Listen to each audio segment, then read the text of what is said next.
I know your good friend Bailey Walsh, and you have been trying to make this for about 6 years, and I guess Bond certainly helped kind of just get that green light. But you said before you could have probably got it made anyway, even without Bond.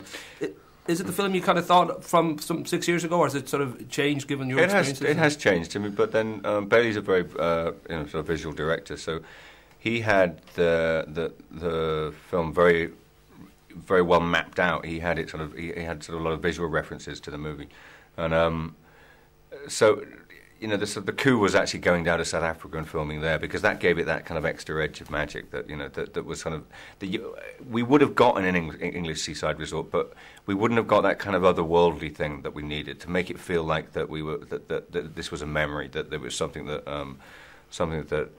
may or may not have taken place.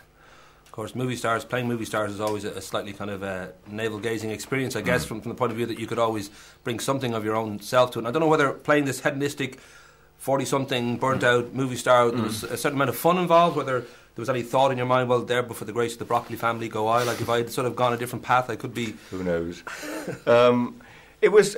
I think that, he could have been any... I mean, look, he was a movie star. It made sense for us to make him a movie star because it was something that anybody could... We, as an audience, you can key into very easily. But he could... He's a sad, lonely guy living in a big house with lots of money. I mean, that's basically what he is, who's not dealing with life.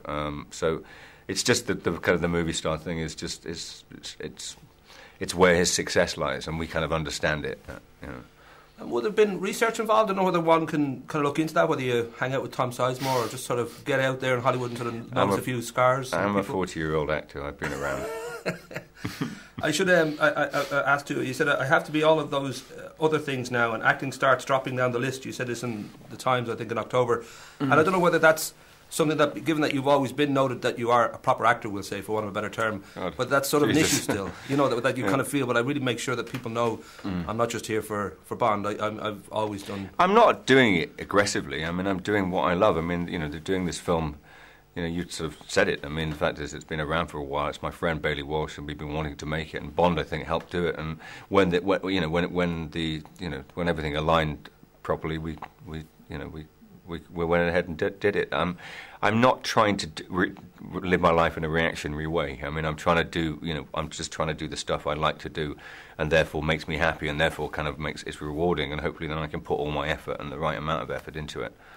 You tipped in the same interview, you kind of tipped on almost a Joe Scott kind of thing. You said that that being a major movie star now obviously has a lot of perks and all that, and getting private views of the Sistine Chapel with your beautiful girlfriend and little things like that. But you did also say, if I start relaxing about all of this, then I'm going to turn into a dick, which I guess is another worry that, given the kind of attention you get now and the kind of... I think it applies to all of us. Right. As we get older.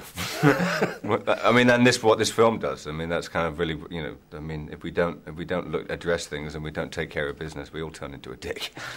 That idea too that you're only going to be 40 on the 2nd of March, I think it is, and but that notion too where Joe hears those dreadful words where the director wants to go a little younger. I'm guessing that's nothing that's ever kind of happened to you as yet, given that I've always looked like this. This has been my face for the past 30 years. Since you were about 13. But I should say too, in Variety it said, just when before this was made, they kind of did a profile on you. He said, before Bond, Daniel Craig didn't really do heroes. And Sam Mendes said, you're willing to accept him as a heroic character, but one who is prepared at any moment to do something deeply unheroic and possibly immoral. Which I guess is something that, I don't know whether that's something you've just cultured or whether it's just a natural kind of drawn just towards like that. I like that side of people. I mean, the fact is that I think there's no such thing as perfect. It's like that thing of that. The interesting thing about what is perfect is the imperfection, let's say, and that I think that I have always tried to sort of pursue as far as characters I've played, and even if they've on the surface of sort of have something that sort of is a veneer of, of strength, the weakness is what's interesting. The one thing that we see in Joe too is just that naturally he's obsessed with how he looks, and if he looks still young enough and looks good enough and all that, and the baggage that comes with being such a public figure, especially someone representing Bond on Earth, as it were. I don't know whether that's something that you've always kept yourself pretty fit, I'm sure, and you've always kind of kept yourself well. But is that something that you have to actually be aware 24 hours a day that you're this Not representative? 24 hours a day. No, 5 days a week. The weekends are off. Rock and roll. Yeah.